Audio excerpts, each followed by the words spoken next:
ಬರಮಾಡುತ್ತಾ ಲಿಂಗೈಕ್ಯ ಹಿರಿಯ ಜಗದ್ಗುರುಗಳನ್ನು ಸ್ಮರಿಸುತ್ತಾ, ಶರಣ ಬಂಧುಗಳೇ, ಕರಡುಬಾಳು ಪೀಠದಲ್ಲಿ ಲಿಂಗೈಕ್ಯ ಶಿವಕುಮಾರ ಗುರುಗಳು ಬಸವತತ್ವ 12ನೇ ಶತಮಾನದ ಶಿವಶರಣ ಬಸವತತ್ವದ ಬಗ್ಗೆ ಪ್ರಚಾರ ಮಾಡಲಿಕ್ಕೋಸ್ಕರ ಮೊದಲಿಗೆ ಪಕ್ಕನ ಬಳಗ, ಬಸವನ ಬಳಗ, ಅದರ ಮುಖಾಂತರ ವಚನ ಸಾಹಿತ್ಯವನ್ನು ಕನ್ನಡದಲ್ಲಿ ನಮಗೆ ವಿಶಿಷ್ಟವಾದ ಒಂದು ಗೌರವವನ್ನು ನೀಡಿ, ಆ ಮುಖೇನ ಎಲ್ಲೆಲ್ಲಿ ಸಭೆ ಸಮಾರಂಭಗಳು ನಡೀತವೆ ಆ ಮುಖೇನ ವಚನವನ್ನು ಪ್ರಸಾರ ಮಾಡುತ್ತಾ, ಆ ವಚನವನ್ನು ನಮ್ಮ ಜೀವನಕ್ಕೆ ಅಳವಡಿಸಿಕೊಳ್ಳೋ ಮುಖಾಂತರ ಬಸವಣ್ಣನ ತತ್ವಸಾರವನ್ನು ಅಳವಡಿಸಿಕೊಳ್ಳಿ ಅನ್ನೋ ದೃಷ್ಟಿಯಿಂದ ಅದನ್ನೆಲ್ಲ ಮಾಡಿಕೊಳ್ತಾ ಬಂದರು. ಅಲ್ಲೇ ನಮ್ಮ ಗುರುಗಳು ವಿದ್ಯಾಭ್ಯಾಸ ಮಾಡುತ್ತ ಸಂದರ್ಭದಲ್ಲಿ ಅವರ ಸಮೀಪದಿಂದ ಅವರ ಎಲ್ಲ ನಡವಳಿಕೆಗಳನ್ನು ನೋಡಿ ಇವರಿಗೆ ಏನು ಹಿರಿಯ ಲಿಂಗೈಕ್ಯ ಗುರುಗಳು 1977ರಲ್ಲಿ ಶ್ರೀ ಸಾಣೇಹಳ್ಳಿ ಮಠಕ್ಕೆ ಪಟ್ಟಾಧ್ಯಕ್ಷವನ್ನು ಅವರ ಅಮೃತಾಸ್ತ್ರದಿಂದ ಕೂರಿಸಿದರು.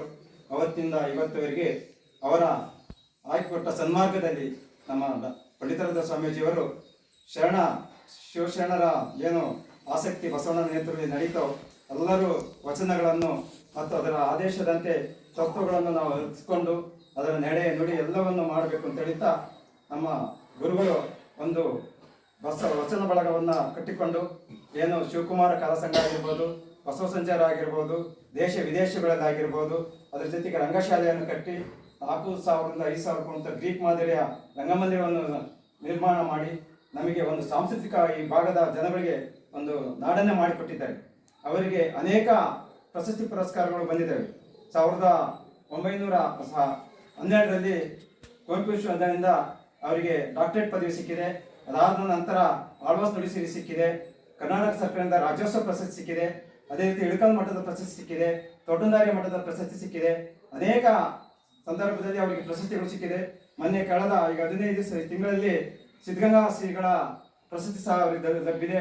ಆಮೇಲೆ ಮಂಗಳೂರಿನಲ್ಲಿ ಕ್ರೈಸ್ತ ಸಮಿತಿಯವರು ಸಹ ಅವರಿಗೆ ಒಂದು ಪ್ರಶಸ್ತಿಯನ್ನು ಕೊಟ್ಟು ಗೌರವಿಸಿದ್ದಾರೆ.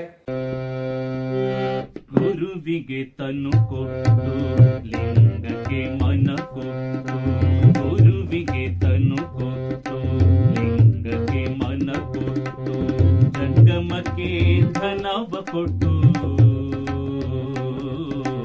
ಜಂಗಮಕ್ಕೆ ಧನವ ಕೊಟ್ಟು, ಜಂಗಮಕ್ಕೆ ಧನವ ಕೊಟ್ಟು, ಜಂಗಮಕ್ಕೆ ಧನವ ಕೊಟ್ಟು, ಗುರುವಿಗೆ ತನು ಕೊಟ್ಟು ಲಿಂಗಕ್ಕೆ ಮನ ಕೊಟ್ಟು, ಗುರುವಿಗೆ ತನು ಕೊಟ್ಟು ಲಿಂಗಕ್ಕೆ ಮನ. 77ರಲ್ಲಿ ನಾವು ಮಠಕ್ಕೆ ಬಂದಿದ್ದು. ಅದುವರೆಗೂ ಸಾಣೇಹಳ್ಳಿನೇ ನಾವು ನೋಡಿದವರಲ್ಲ. ಆಗ ಮಠ ಹೇಗಿತ್ತು ಅಂತ ನಿಮಗೆಲ್ಲ ಗೊತ್ತು. ಊರಲ್ಲಿ ಹಳೆ ಮಠ, ಯಾವುದೇ ನಾಗರಿಕ ಸೌಲಭ್ಯಗಳು ಇಲ್ಲಿ ಇರಲಿಲ್ಲ. ಆದರೆ ಭಕ್ತರ ನೆರವಿನಿಂದ ಆ ಎಲ್ಲ ಸೌಲಭ್ಯಗಳು ಇವತ್ತು ಲಭ್ಯವಾಗಿದ್ದಾವೆ. ಹಾಗಾಗಿ ನಾವು ಅನೇಕ ಸಂದರ್ಭಗಳಲ್ಲಿ ಹೇಳ್ತಾ ಇರ್ತೀವಿ, ಸ್ವಾಮಿಗಳು ದೊಡ್ಡವರು, ಭಕ್ತರು ದೊಡ್ಡವರು. ಅಂದರೆ ನಿಜವಾದ ಅರ್ಥದಲ್ಲಿ ಭಕ್ತರೇ ದೊಡ್ಡವರು. ಭಕ್ತರಿಲ್ಲ ಅಂತಂದ್ರೆ ಸ್ವಾಮಿಗಳು ಏನು ಮಾಡಲಿಕ್ಕೆ ಸಾಧ್ಯ ಆಗಲ್ಲ. ಆ ನೆಲೆಯಲ್ಲಿ ಇವತ್ತು ಸಾಣೇಹಳ್ಳಿ ಮಠಕ್ಕೆ ಕೇವಲ ಒಂದು ವರ್ಗದ ಭಕ್ತರಿಲ್ಲ.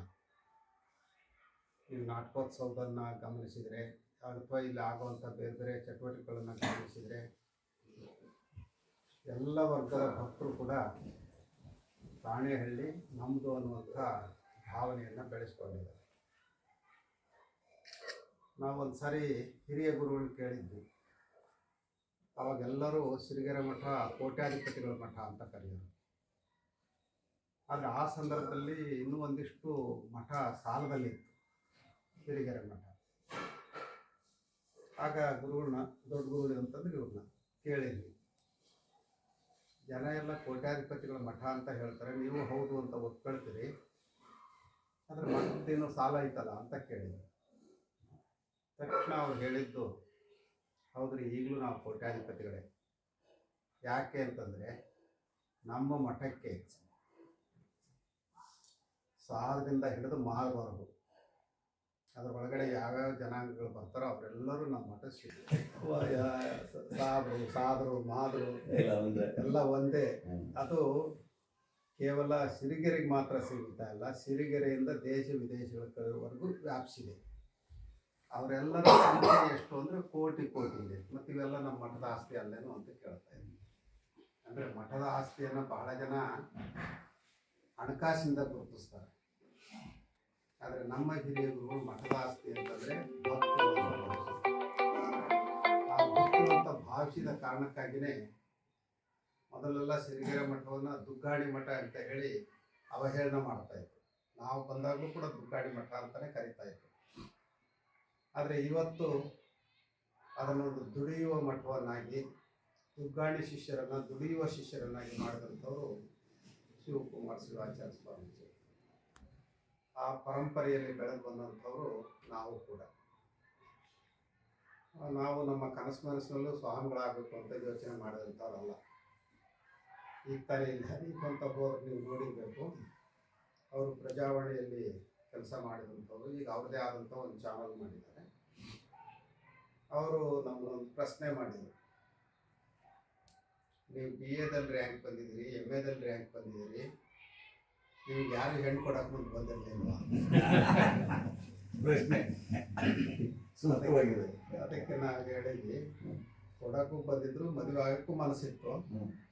ಆದರೆ ಬಾಲ್ಯದಿಂದಲೂ ಒಂದು ಒಳ್ಳೆ ಧಾರ್ಮಿಕ ಸಂಸ್ಕಾರ ನನಗೆ ಹಿರಿಯ ಗುರುಗಳ ಆಶೀರ್ವಾದ ಇತ್ತು. ಹಿರಿಯ ಗುರುಗಳು ಒಂದು ಸಾರಿ ನನಗೆ ಪ್ರಶ್ನೆ ಮಾಡಿದರು, ಮುಂದೆ ನೀನು ಏನಾಗಬೇಕು ಅಂತ ಇದೆಯಪ್ಪ ಅಂತ. ಏನು ಯೋಚನೆ ಮಾಡಿಲ್ಲ ಅಂತ ಹೇಳಿದ್ವಿ. ಹಂಗಾರೆ ನೀನು ಸ್ವಾಮಿ ಆಗಬೇಕಪ್ಪ ಅಂತ ಅವ್ರು ಆದೇಶ ಮಾಡಿದರು. ಅವ್ರ ಆದೇಶದಂತೆ ನಾವು ಸ್ವಾಮಿಗಳಾದ್ವಿ ಅಂತ ಅವ್ರು ಹೇಳಿದರು. ಬಹುಶಃ ನಾವು ಹಿರಿಯ ಗುರುಗಳ ಸಂಪರ್ಕದಲ್ಲಿ ಇದ್ದು ಸ್ವಾಮಿಗಳಾಗದೇ ಇದ್ದರೆ ತುಂಬ ಬಂಡಾಯಗಾರರಾಗ್ತಿದ್ವಿ.